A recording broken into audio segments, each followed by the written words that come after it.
Retornamos ao nosso Memória Viva, hoje conversando com o professor Carlos Gomes.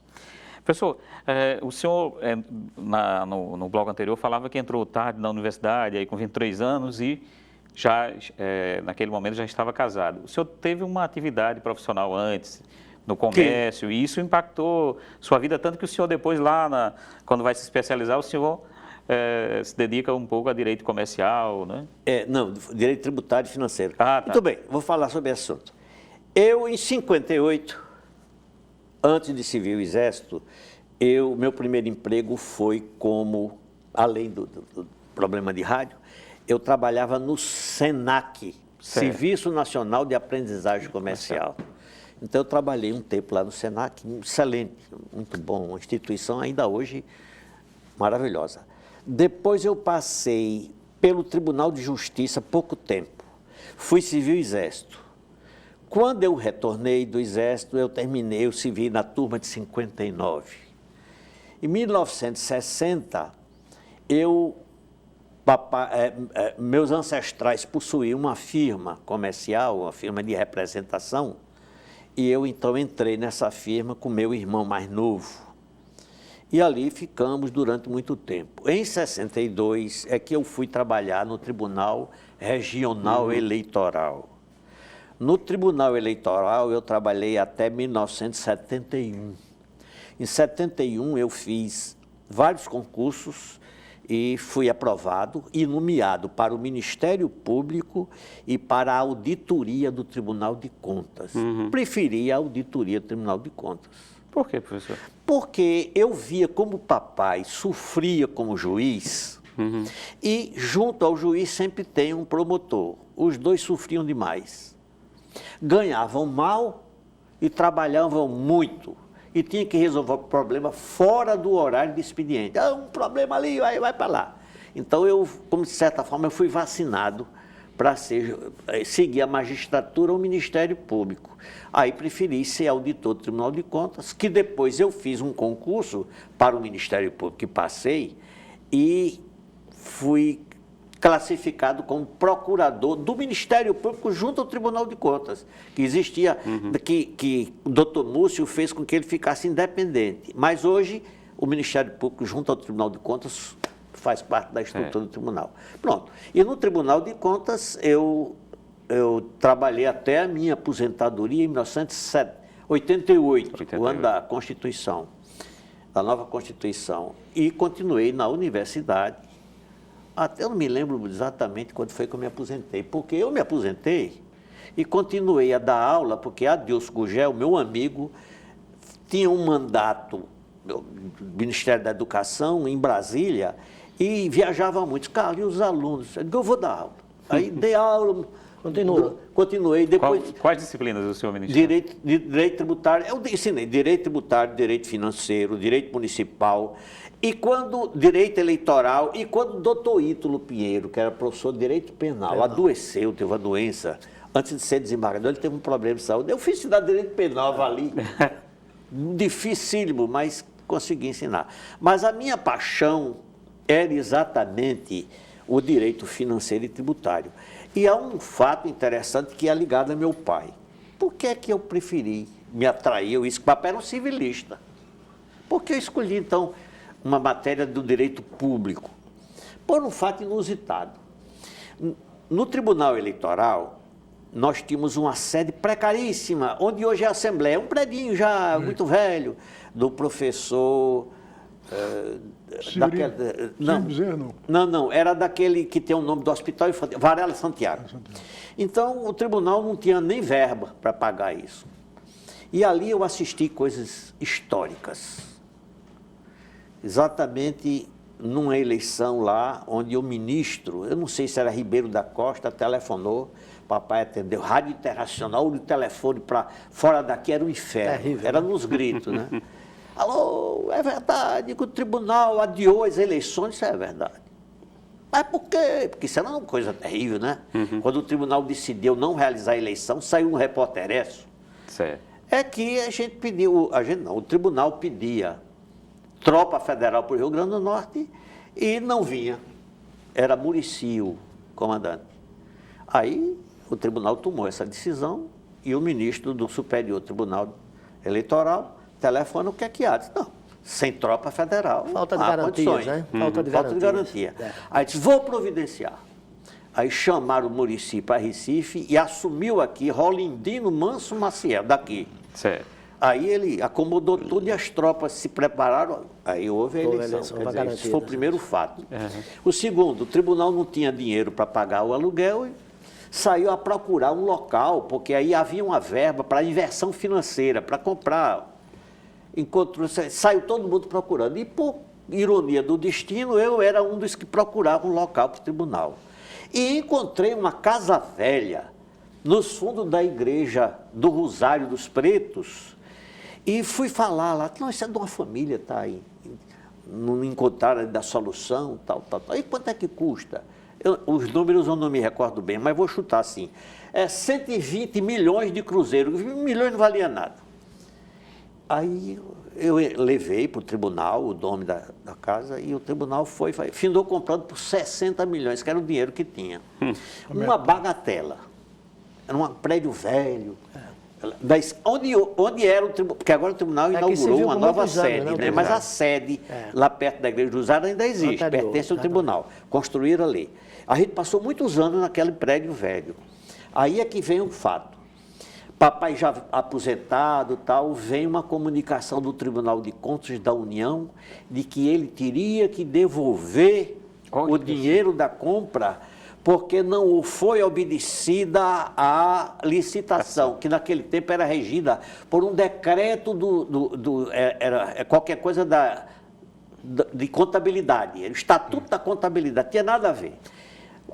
Papai ficou preocupado, chamou os filhos, olha, esse problema que eu não esperava, eu tenho que devolver o dinheiro. Meu irmão era advogado, muito bom advogado, Fernando é o único falecido dos meus irmãos. Disse, papai, tudo bem. Nós vamos fazer o seguinte, o senhor vamos responder o ofício ao ministro, presidente do tribunal, dizendo que perfeitamente ele diga o dia em que virá o emissário para, no cartório, ele transferir para o nome do senhor o imóvel e o senhor deposita o dinheiro. Tá certo. Mandou-se para lá, nenhuma resposta. 2 anos depois veio a comunicação que tinha sido aprovado. Porque papai comprou por uma bagatela. Então é lógico que se ele comprou, e estão mandando ele devolver, mas me deu o imóvel para cá. Foi aí que eu comecei a estudar direito financeiro e direito tributário. Foi aí. Mas tem uma coisa da sua trajetória que é o seguinte, vocês dois foram parceiros desde criança, mas o professor Jurandir? O professor Jurandir, como é que teve esse contato? Olha, Jurandir era um homem notório, era um homem conhecido pela sua cultura, pela sua postura, que o Jurandir sempre foi um homem muito correto. Ainda hoje é um gentleman, sabe? Elegância de maneiras. Não, mas é verdade. Então a gente conhecia muito o Jurandir, Jair.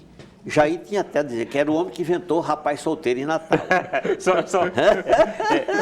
Professor, esses elogios dele, na verdade, ele está falando dele mesmo, é? Mais ou menos. Não. Mas o Jurandir sempre é uma pessoa notável. Mais ou menos. Meu professor Edmilson, esses elogios são públicos e notórios. Né? Ele foi procurador do Estado. Obrigado. Aposentado. Sim, aposentado, mas como tal, ele era um homem conhecido. Você sabe que procurador existem muitos procuradores, mas tem sempre alguns procuradores. Os pareceres são corretos, são precisos, são cuidadosos. Certo. Jurandir sempre teve essa fama. E ele se viu à universidade como professor, um homem muito comedido, um conciliador. Exatamente. Então o valor de Jurandir está aí, conciliador. Ele, inclusive, durante o período da Comissão da Verdade, ele foi uma das pessoas que ouvidas, né? Porque ele trabalhou junto a Domingos, né? Domingos Gomes de Lima. Na ASE. Ele chegou a ser da ASE. Foi. Você sabe o que é ASE, né? Assessoria de Segurança. Só que ele foi da ASE emprestado enquanto se arranjava um que tivesse o perfil da ASE. Certo. Porque o primeiro presidente da ASE foi o maior amigo dos estudantes que se podia pensar. Carlos Augusto Caldas da Silva. Era Certo. desembargador. Desembargador. Era desembargador. É aquele tipo de homem que quando alguém dizia, e fulano, taxado de subversivo, e fulano, aquele é um anjo, nunca fez mal. Era ele e Antônio Soares. Então, na verdade, eles eram os defensores dos estudantes, juntamente com o doutor Otto, muito cuidadoso para não parecer, mas doutor Otto foi um homem fabuloso na história. Amigo dos estudantes. De Onofre procurar Lopes ajudar também. os estudantes. E o reitor Onofre Lopes também. Onofre também, inclusive eu tive esse trabalho, esse cuidado. Todos os depoimentos eu perguntava, e o professor Onofre?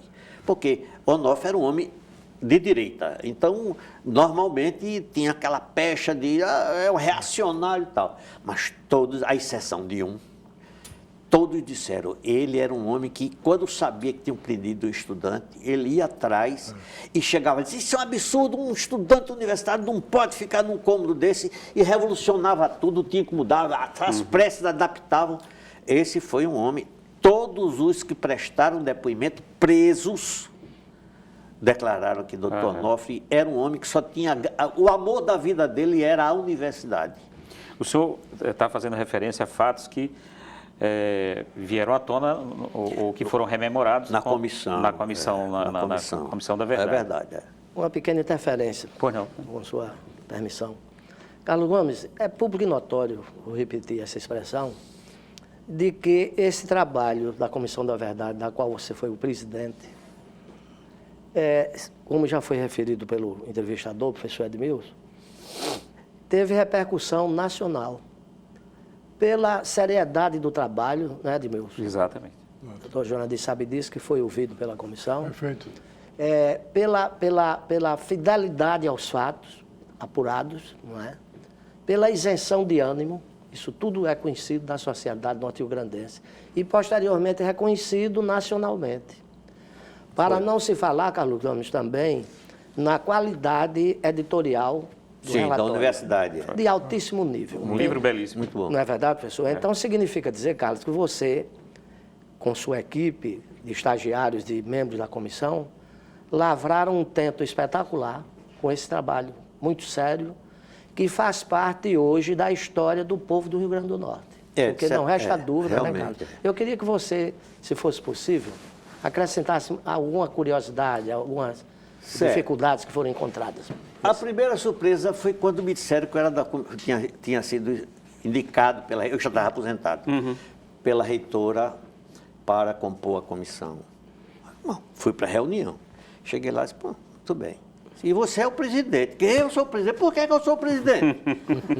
A professora Ângela. Eu sou uma pessoa que não participei do movimento estudantil. A capacidade, Então, por que né? é que sou eu? Não, exatamente, porque o senhor é uma pessoa que nunca se envolveu e conhece, que viveu e tal. Tá certo. Então, eu me reuni com a comissão que houve pequenas substituições, como Justina Iva, porque ela foi trabalhar no Estado, e teve um outro professor que se afastou e veio o Spinelli, não me lembrei, todos da cabeça. Então, o que acontece? Eu reuni com o pessoal, aí me apresentei, todos eu conhecia, mas não com muita proximidade, principalmente o representante dos estudantes, que era Juan de Assis Almeida. E, como todo estudante, tem que ter cautela, porque o estudante é pipoca, né? Então, eu digo, olha, uma coisa que eu peço a vocês, eu não faço questão nenhuma, eu não preciso mais fazer currículo, porque eu já terminei. Eu só quero, como dizia o doutor Mário Porto, eu só quero a salvação da minha alma. Aí o pessoal ria, tá, tudo bem. Eu queria uma coisa, vamos fazer um trabalho com absoluta isenção. Aqui não tem esquerda nem direita, eu quero isenção. Porque se não houver isenção, eu entrego o cargo. Eu tive a colaboração mais espetacular que alguém podia querer numa comissão dessa. Todos, mesmo os de esquerda, todo mundo sabe que tem muita gente de esquerda, foram fiéis, corretos. Agora, dessa comissão que eu destaco todos, mas há um que tornou-se um amigo pessoal meu, com muita alegria, que é Juan. Juan formou-se logo em seguida, foi para Brasília, está em Brasília hoje fazendo pós-graduação, terminou o mestrado, e eu tive com esse menino um entrosamento muito interessante, porque ele colaborou como poucos poderiam colaborar. Você pode olhar no relatório que quase todos os trabalhos têm o nome do professor, Rui Juan. Esse menino saiu com outros estagiários que foram selecionados, que tem o nome dele no relatório. Esses meninos e moças saíram por aí a catar documento, porque a universidade não tinha nada, nada. Esses meninos descobriram tudo. Eu entreguei no Arquivo Geral da Universidade, eu acho que é o arquivo 53 deslizante, 20 caixas com documentos. Documentos, inclusive, confidenciais. Não, eles chamavam reservado, não, confidencial.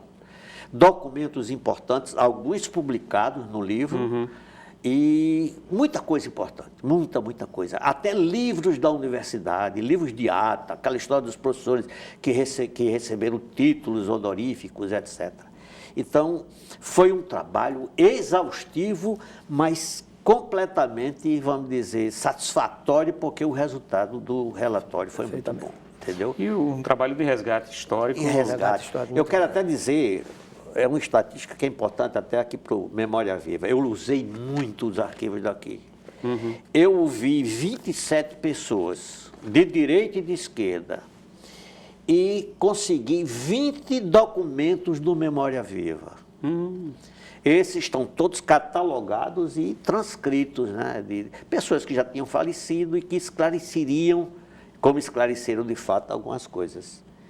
E tive também um testemunho que não foi dado diretamente à minha comissão, foi dado à comissão da OAB, mas eu participei, que foi com a professora Maria Lali Carneiro. Essa professora, eu sou muito emotivo e cada emoção tem uma particularidade com a pessoa.